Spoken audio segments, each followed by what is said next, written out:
अस्सलाम वालेकुम नाज़रीन, मैं Asad Abbas Bhatt advocate high court हाज़िर खिदमत हूँ कुछ नई कानूनी, आइनी और सियासी इन्फॉर्मेशन के साथ जो शायद आपके इल्म के अंदर इजाफ़ा कर सकती है। नाज़रीन, अदालत से आज सबसे बड़ी खबर जो है वो यही रही कि लाहौर हाई कोर्ट के एक ऑनरेबल जज हैं, बड़ा अच्छा उनका टेन्योर गुजरा, बड़ा कारामद काम उन्होंने किया कॉरपोरेट टैक्स के मुतल्लिक और दूसरे जो कॉरपोरेट मामला थे उसके मुतल्लिक एक अच्छे जज थे। उन्होंने आज रिज़ाइन कर दिया। ये एक नई बहस छिड़ पड़ी है कि जनाब मुज़ाहिर नकवी साहब ने रिज़ाइन किया, उनके ख़िलाफ़ कुछ खैर एलिगेशंस भी थी। इजाज़ुल हसन साहब ने रिज़ाइन किया।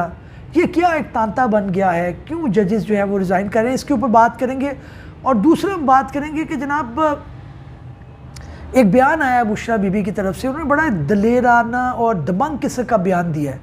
उन्होंने कहा कि जनाब मुझे डील के तहत बनी गाला भेजा गया तो कैंसिल कर दें, जेल में रख लें मुझे आप। या उन्होंने कहा जी कि मैंने कोई इस्तदा नहीं की, क्योंकि जो लोग थे जो पावर में हैं उनको ये खदशा है कि जनाब अगर इनको जेल में रखा गया तो ये भी एक सिंपैथी वोट जाएगा पीटीआई की तरफ। इसके ऊपर भी बात करेंगे।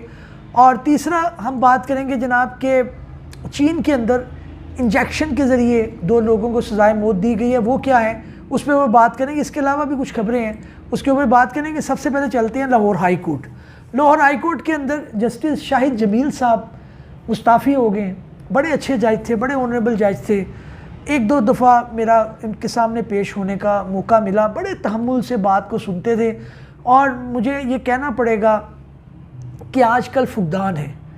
ऑनरेबल जजेस जो है वो लॉयर्स कम्युनिटी का ये हमारा शिकवा रहता है और अपनों से है, क्योंकि हम रोज़ कोर्ट में पेश होते हैं फैमिली की तरह। हम ज़्यादा टाइम फैमिली में नहीं गुजारते जितना कोर्ट्स में गुजारते हैं, तो हम अपने जजेस से शिकवा कर सकते हैं कि हमें सुना नहीं जाता।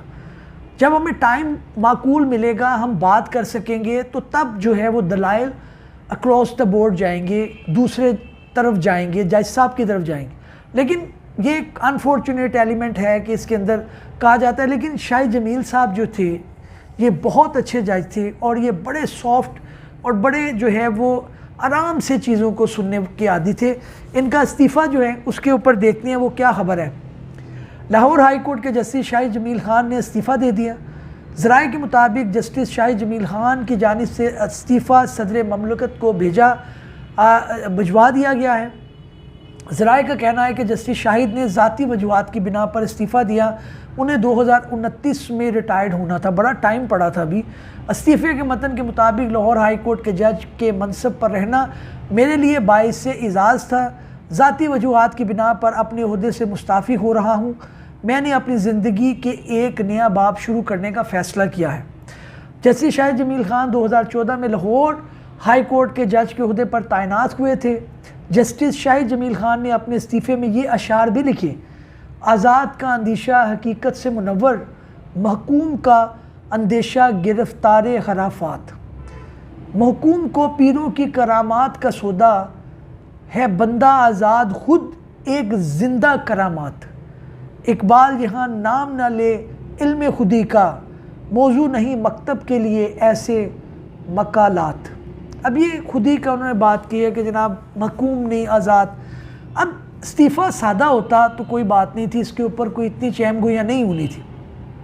इस्तीफ़े के अंदर ये अशार हैं जिसके अंदर खुदी की बात की जा रही है, आज़ादी की बात की जा रही है, महकूम का आज़ाद एक शख्स से मुआजना किया जा रहा है। तो ये एक नई बहस को जन्म देता है। ये बताता है कि जनाब कोई घुटन है जिसकी वजह से ऑनरेबल जजेस रिज़ाइन कर रहे हैं। किसी भी सोसाइटी के लिए अच्छा साइन नहीं हो सकता। सोसाइटीज़ जस्टिस पर चलती हैं, सोसाइटीज़ इंसाफ पर चलती हैं।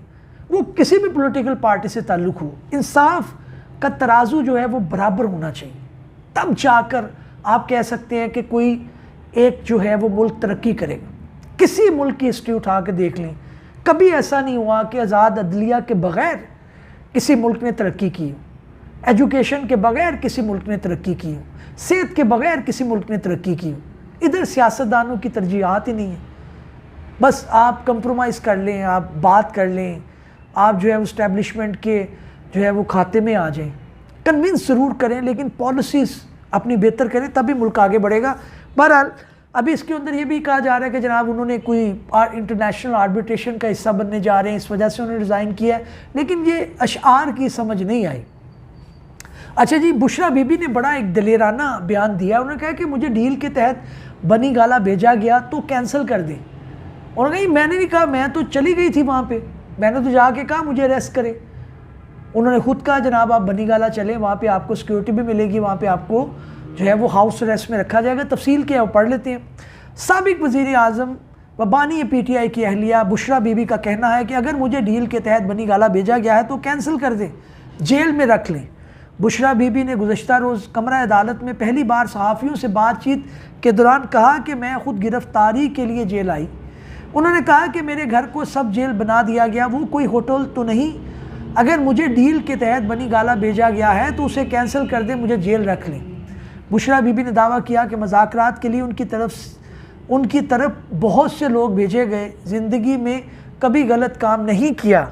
बानी PTI 10 साल के लिए नाअहल भी करार। वाज़ेह रहे कि एक रोज़ कबल तोशाखाना केस में बानी PTI बुशरा बीबी को 14 साल कैद बामुशक्कत की सज़ा सुनाई गई। रावलपिंडी के डियाला जेल में एहतसाब अदालत के जज मोहम्मद बशीर की समाअत करते हुए भी बानी PTI को 10 साल के लिए नाअहल करार दे दिया। ये कल की खबर है, लेकिन मुझे अप्रिशिएट करना पड़ेगा बुशरा बीबी के इस इक़दाम को कि वो इन बुरे हालात के अंदर, इस क्रिटिसिज्म के अंदर अपने हस्बैंड के साथ खड़ी हुई। इमरान खान साहब से मेरे बेशुमार इख्तलाफात हो सकते हैं, आपके हो सकते हैं, किसी दूसरे शख्स के हो सकते हैं, लेकिन एक बात को मानना पड़ेगा कि क्राइसिस के अंदर ये जो खातून है इसने बताया है कि जो हमारी औरत है हमारे मुआशरे की, वो किस तरह से एक्ट करती है, वो अपने हस्बैंड के पीछे कैसे खड़ी होती है। छोड़ दें सियासत को, इस चीज़ को छोड़ दें कि वो इमरान खान PTI के हैं, बानी हैं, क्या है। एक औरत के तौर पे मुझे उनका एक्ट बड़ा अच्छा लगा। भागी नहीं है, उन्होंने जनाब मैं खुद आ रही हूँ जेल, मुझे अरेस्ट करें। अब ये भी एक बहस है कि उनको इसलिए अरेस्ट नहीं किया गया कि सिंपैथी वोट जो है PTI को ज़्यादा पड़ सकता है, लेकिन बहरहाल ये एक पॉलिटिकल बात है। लेकिन बतौर औरत मैं गर्विदा हो गई। मैंने ये देखा है कि जनाब औरत अगर मर्द के पीछे खड़ी, कहवे नहीं कहते कि जनाब हर कामयाब मर्द के पीछे एक औरत का हाथ होता है। औरत अगर मर्द के पीछे खड़ी हो जाए तो फिर आपको कोई हरा नहीं सकता। अगर ये बैठ जाती तो शायद बानी PTI भी सोचते, लेकिन बहरहाल मैं अप्रिशिएट करना चाहूँगा, बड़ा अच्छा इक़दाम है। चीनी मर्द और औरत को इंजेक्शन के ज़रिए सज़ा दे दी गई। ये औरत जो है वो शादीशुदा थी, इसने अपने 2 बच्चों को कत्ल किया था एक हाई राइज बिल्डिंग से गिरा कर। 2020 के अंदर मुकदमा चला चीन के अंदर, उन्होंने जब साबित हो गया तो उन्होंने 2022 के अंदर इनको सज़ा दे दी थी। आज इंजेक्शन लगाकर इनको ख़ात्मा कर दिया गया है। यहाँ पे जुडिशल सिस्टम जो है उसको बड़ा इम्प्रूव होने की ज़रूरत है, क्योंकि हमें देखना पड़ेगा कि हमारे इंसाफ के तकाजे यहाँ पे पूरे नहीं होते और आवाम जो है पिस जाती है, कंप्रोमाइज़ हो जाते हैं। अगली खबर ये है कि जनाब सुई नॉर्दर्न गैस ने कल से CNG स्टेशन खोलने का फ़ैसला कर दिया। पेट्रोल जो है वो बढ़ रहा है, उसकी वजह से गालबन इनके देखते हैं। सुई नॉर्दर्न गैस ने कल से CNG स्टेशन खोलने का फ़ैसला किया। सुई नॉर्दर्न के मुताबिक मौसम और गैस ट्रांसमिशन सिस्टम में बेहतरी पर CNG स्टेशन खोलने का फ़ैसला किया। सुई नॉर्दर्न के मुताबिक पहले तमाम CNG स्टेशन की बंदिश में 5 फरवरी तक तोसी की गई थी। मौसम अच्छा हो गया है, गैस का इस्तेमाल कम हो गया है, हीटर वगैरह कम चल रहे हैं, तो ये मामला जो है अच्छा है। अच्छा जी, अगली खबर ये है जनाब सुप्रीम कोर्ट से कि सुप्रीम कोर्ट में जो है वो 5 फरवरी को कश्मीर डे और जुमेरात को 8 फरवरी को इंतखाबात के 22 बंद रहेगी। तो ये 2 छुट्टियां आ गई हैं, हालांकि स्कूलों में तो खबर है कि इससे ज़्यादा आई हैं। अच्छा जी, अलीमा खान के ख़िलाफ़ रियासत की मुद्दत में इंक्वायरी का हुक्म। PTI के ऊपर कोई तगड़े हाथ डाल रहे हैं, कोई सख्त टाइम मिल रहा है, कोई इनका जो है वो बच नहीं रहा। लेकिन बहरहाल कानून का सामना भी करना चाहिए भाई। मरीम नवाज़ ने भी किया है, नवाज शरीफ ने भी किया है, दूसरे लोगों ने भी किया है, इनको भी तगड़े होकर करना चाहिए। अगर ये वाकई चाहते हैं कि सिस्टम बदले, ये तब्दीली, हालांकि पहले कोई ख़ास तब्दीली आई नहीं, उसके ऊपर मेरी अपनी रिजर्वेशन है, लेकिन कड़ा वक्त है तो तगड़े होकर गुजारें और बताएं नेशंस को कि जनाब जैसे बानी PTI खड़े हैं, बाकी लोग भी खड़े हों। अच्छा, इनके खिलाफ इंक्वायरी आ गई है जनाब। ये इंक्वायरी क्या है? साइबर क्राइम विंग ने 3 फरवरी को तलब कर ली है। उन्हें अवाम में इंतशार फैलाने के इल्ज़ाम में नोटिस दिया गया। तकरीर देख के करें भाई, हम भी लोग भी देख के करते हैं, तो ऐसी बात ना करें, इदारों को मिलाइन ना करें। जहाँ पे जो गलत है उसको गलत कहें, जो ठीक है उसको ठीक कहें, और कानून के दायरे मेरे में लॉयर हूँ, मैंने हमेशा लॉ को पढ़ कर बात की है। जो खबर है उसकी अगर मैं कोई अपनी बात कर रहा हूँ तो उसकी कानून की दायरे में रह के बात करें, क्रिटिसाइज़ करें। सुप्रीम कोर्ट ने भी कहा है, जस्टिस काजी फायज़ साहब ने कहा है कि करें मेरी क्रिटिसिज्म, करें मेरी जजमेंट को, लेकिन जज की फलाना है, जज का ये नहीं करें, वो फलाना है जो है वो इस्टेब्लिशमेंट का, इस तरह नहीं करें। इदारे हैं हमारे भाई, मुकद्दम है, क्रिटिसाइज़ करें, दायरे में रह के करें, आपको लोग अप्रिशिएट करेंगे।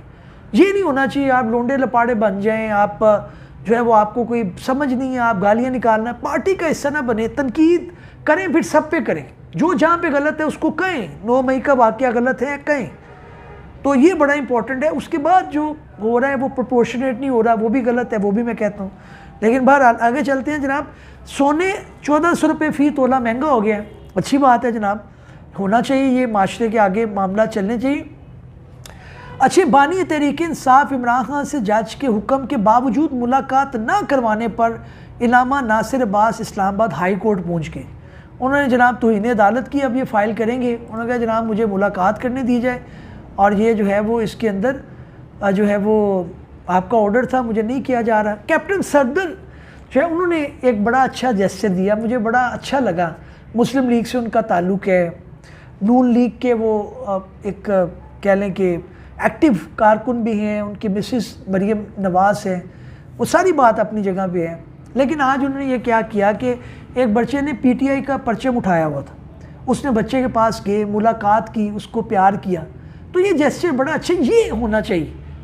वो पीटीआई का है, माँ बहन एक कर दो, वो नून लीग का है, उसकी माँ बहन एक नहीं कर दो, ये नहीं होना चाहिए। दायरे में रहें, इंसानियत को ना भुलाएं, और आप अपने कानून की पासदारी करें। इदारे हमारे यार कन्विंस करेंगे, हो जाएंगे, मुल्कों को टाइम लगता है, ऐसा थोड़ी कि आप चढ़ दौड़ें, आप बात करें। तफसील पढ़ते हैं। पाकिस्तान मुस्लिम लीग के रहनुमा कैप्टन मोहम्मद सफदर का इलेक्शन मुहिम के दौरान पाकिस्तान तहरीक इंसाफ का झंडा थामे बच्चे से सामना हुआ तो रुक गए, उसको प्यार किया। सवात के इलाके में गोरा में नून लीग की जानिब से जलसे का इनकाद किया गया। नवाज शरीफ के दामाद और मरियम नवाज़ के शोहर कैप्टन मोहम्मद सफदर जलसा में शिरकत के लिए पहुंचे तो जलसा गाह के बाहर एक बच्चा पीटीआई के झंडा उठाए खड़ा था। इस मौके पर कैप्टन मोहम्मद सफदर खुद चलकर बच्चे के पास आए, उसे गले लगाया और प्यार किया। इस तरह से आप दिल जीतते हैं, ऐसा नहीं उसका परचम फाड़ दें, तोड़ दें, ऐसे नहीं दिल जीते जाते। दिल आपने जीतना है तो उसके फुटिंग पे आप आए। अब वो बच्चा कैसे नहीं कहेगा कि जनाब ये शख्स बड़ा अच्छा है और इसका ताल्लुक नून लीग से है, ये होना चाहिए। पीटीआई वालों को मैं ये कहता हूँ, नून लीग वालों को भी, पीपल्स पार्टी वालों को भी। अच्छा, वीडियो सोशल मीडिया पर वायरल हो गई है और सार्फिन कैप्टन मोहम्मद सफदर के रवैये की तारीफ़ कर रहे हैं। सार्फिन का कहना है कि मुल्क को इस किस्म की रवादारी की ज़रूरत है। बिल्कुल है, बिल्कुल है जनाब, इसमें कोई शक नहीं। अगली जनाब खबर है जनाब, विकी लीग को हैकिंग टूल्स लीक करने वाले एहलकार को 40 साल कैद हो गई। ये जी अमेरिकी डिस्ट्रिक्ट जज ने विकी लीग को हैकिंग माफ़ कीजिएगा टूल्स लीक करने वाले साबिक CIA एहलकार को जोशावा शोलट को 40 साल कैद की सज़ा सुना दी गई। जोशावा शोलट, अब जोशावा शोलट वो शख्स था, कानून अपनी हरकत में आया है और सज़ा हो गई। चाइना में भी हो गई है, अमेरिका में भी हो गई, पाकिस्तान के अंदर भी कानून के मुताबिक सज़ाएं दें। कानून के मुताबिक कानून की बालादस्ती होनी चाहिए जनाब, कानून की बालादस्ती होगी सब ठीक हो जाएगा। अदालतें ठीक करनी पड़ेंगी, आपको और मुझे जागना पड़ेगा। अपनी ड्यूटी अदा करने के बाद सिर्फ क्रिटिसाइज नहीं, अपनी ड्यूटी भी अदा करनी पड़ेगी। नाज़रीन, इस उम्मीद के साथ कि हमारी ये काविश आपको पसंद आई होगी, नए वीलॉग में हाजिर खिदमत होंगे। तब तक के लिए इजाज़त दीजिए, अल्लाह हाफिज़।